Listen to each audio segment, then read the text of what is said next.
Hello viewers, मैं अभिषेक प्रतिभाश्री enterprises से। आइए डिस्कस करते हैं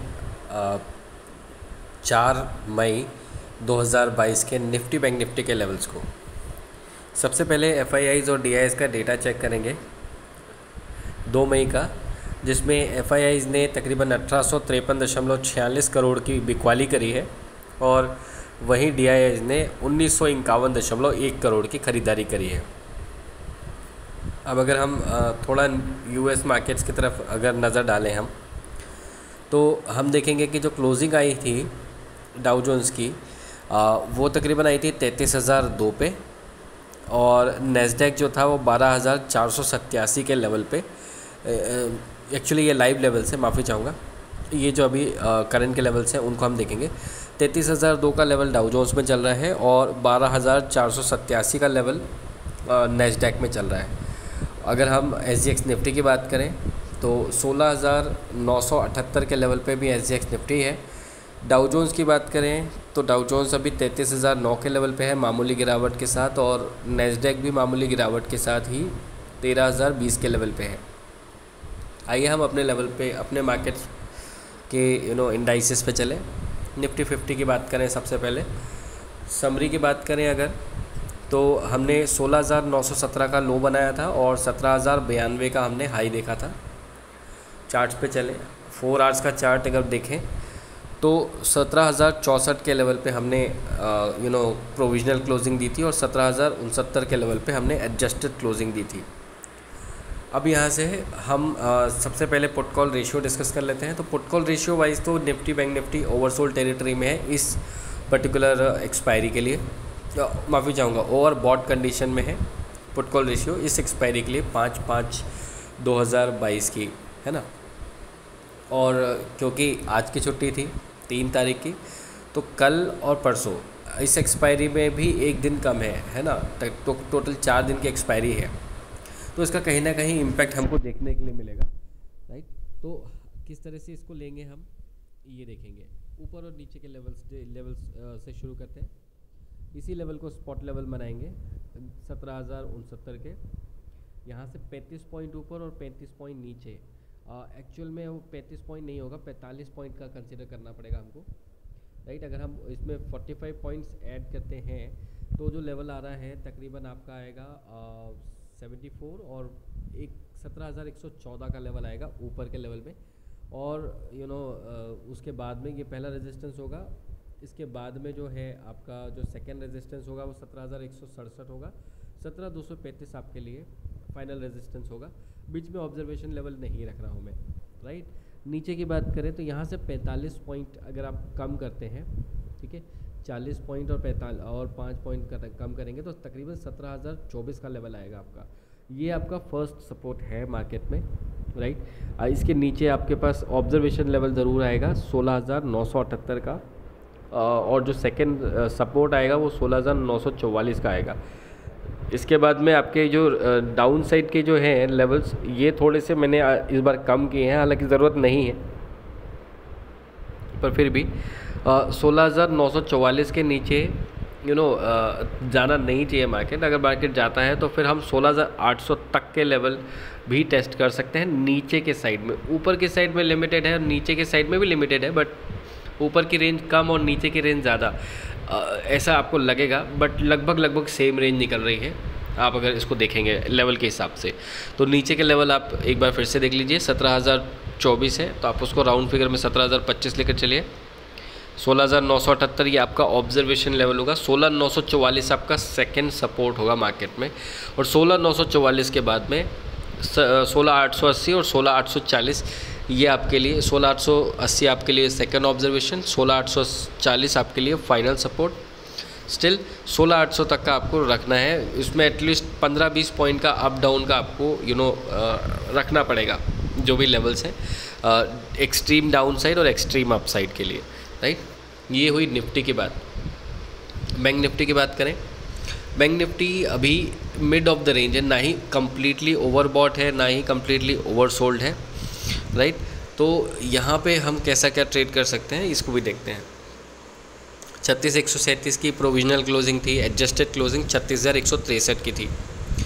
अगर इसको 1 डे के चार्ट पे देखें तो 1 डे के चार्ट में अगर हम बात करें तो जो पहले क्लोजिंग और डाउन साइड और हाई साइड देख लेते हैं। 35,618.20 का लो था, 36,235 का हाई बनाया था हमने। बहुत ही लिमिटेड रेंज में मार्केट ने ट्रेड किया बहुत ज़्यादा समय तक, 2 तारीख के मार्केट में, है ना। अब कल कैसा ट्रेड कर सकते हैं? अभी ऊपर के लेवल तो आपके लिए जो रेजिस्टेंस है वो बनी हुई है।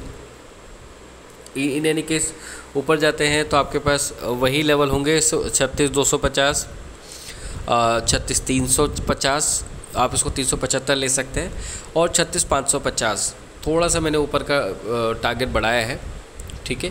क्योंकि 36,600 के ऊपर अगर निकल के हम टिके हैं, जिसकी संभावनाएं कम है, तो फिर 36,800-900 तक के लेवल आते हैं। बट अभी मार्केट में खुलते से ही गिरावट है, और बहुत सारी न्यूज़ वगैरह भी होंगी जिनको हमको देखना है कि क्या इम्पैक्ट पड़ेगा उनका। So that will come later, है ना। तो वो आपको हम कल लाइव मार्केट में अपडेट कर देंगे। अभी के हिसाब से आपको ये साइड के लेवल लेने हैं।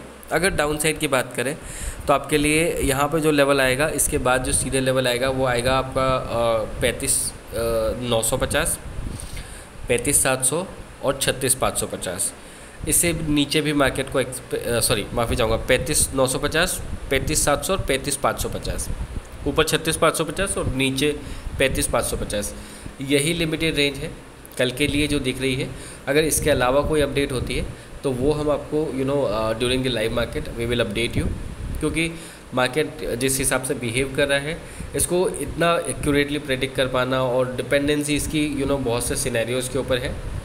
तो थोड़ा इसको लाइव मार्केट में जो भी होता है उसके बेसिस पे हम जज करें, लेवल्स हैंडी रखें, और लॉजिक्स के बेसिस पे ट्रेड करें। जिस हिसाब से डाउ फ्यूचर्स और नैस्डैक फ्यूचर्स ट्रेड करेंगे।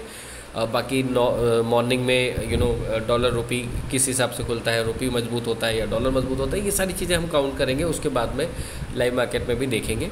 फ़िलहाल के लिए ये लेवल्स हैं जो समझ में आ रहे हैं। आपको ये बात भी ध्यान देनी है कि कल 4 तारीख है, कल से LIC का IPO खोल रहा है। You can still apply for it.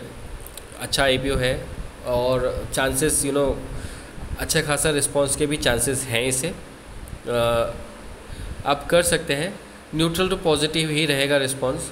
अगर आप GMP को देखेंगे तो शायद आप अप्लाई नहीं कर पाएंगे, but LIC is one of the top most trusted brands अब तक का, इसका अच्छा खासा हिस्ट्री है, और you can still trust LIC। और आप ही नहीं, 1/3 पॉपुलेशन इंडिया की इस पर भरोसा करती है। नंबर्स लगभग 1/3 बोलेंगे इसको। ये नंबर्स जो हैं ये पॉलिसी के हिसाब से हैं, जितनी पॉलिसीज़ अभी LIC की हैं, मिनिमम ऑलमोस्ट बोल रहा हूँ मैं, क्योंकि एग्जैक्ट आंकड़ा नहीं है वो। समथिंग अगर हम देखें तो हमारी पॉपुलेशन 1,40,000 140 करोड़ है, और 31 करोड़ के आसपास, 33 करोड़ के आसपास कुछ पॉलिसीज़ हैं LIC की। So somewhere about it, right. So in that way LIC अच्छी कंपनी है, IPO में अच्छा मौका है, आप लगा सकते हैं, और इसे कुछ समय अपने पोर्टफोलियो में होल्ड भी कर सकते हैं। That would be another extra part of advice. बाकी आप अपनी समझ बूझ से अप्लाई करें, और एटलीस्ट आप 1 लॉट के लिए तो मिनिमम अप्लाई कर ही सकते हैं।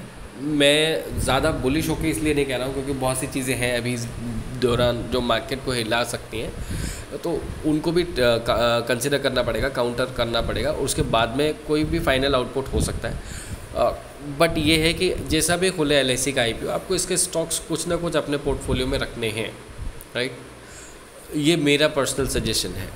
तो आप अगर IPO में अप्लाई कर रहे हैं तो कर सकते हैं, करना चाहते हैं तो, नहीं भी कर रहे हैं तो आप लिस्टिंग के डे पे आप बिल्कुल परचेस कर सकते हैं, और अपने पोर्टफोलियो में इसको होल्ड करके रख सकते हैं for a longer period of time, right. बाकी कुछ समय में कि ये स्टॉक कैसा परफॉर्म करता है, that will depend in the future only. It's stock market, right. So ऐसा नहीं है कि भाई LIC कंपनी अच्छी है तो आपको ऐसा अश्योरिटी है कि कंपनी अच्छी है तो उसका स्टॉक भी वैसे ही परफॉर्म करेगा। इसीलिए मैं आपका इतना ज़्यादा बुलिश होकर नहीं कर रहा हूँ, but still it's a good stock to buy, at least for from now 2 to 3 years you can buy and hold it. है ना, अभी के लिए इतना ही। बाकी मुलाकात आपसे फिर कल होगी परसों के लेवल्स के साथ। परसों एक्सपायरी है और जो लेवल्स डिस्कस किए हैं इसके हिसाब से बाज़ार किस लेवल पे क्लोजिंग देता है कल का, ये इंपॉर्टेंट होगा हमारे लिए। जिस भी वीक में एक दिन भी कम होता है ना मार्केट का ट्रेडिंग, एक भी ट्रेडिंग डे कम होता है तो मार्केट में इस तरह की वॉलेटिलिटी रहती है या फिर एक कंसोलिडेशन रहता है, और कई बार आपको दोनों देखने के लिए मिलता है। तो लेट्स सी कि कल क्या होता है और उसके हिसाब से ही फिर हम एक्सपायरी से रिलेटेड लेवल्स आपको सजेस्ट करेंगे कल के वीडियो में। अभी के लिए मुझे आज्ञा दीजिए, फिर मुलाकात होगी। धन्यवाद।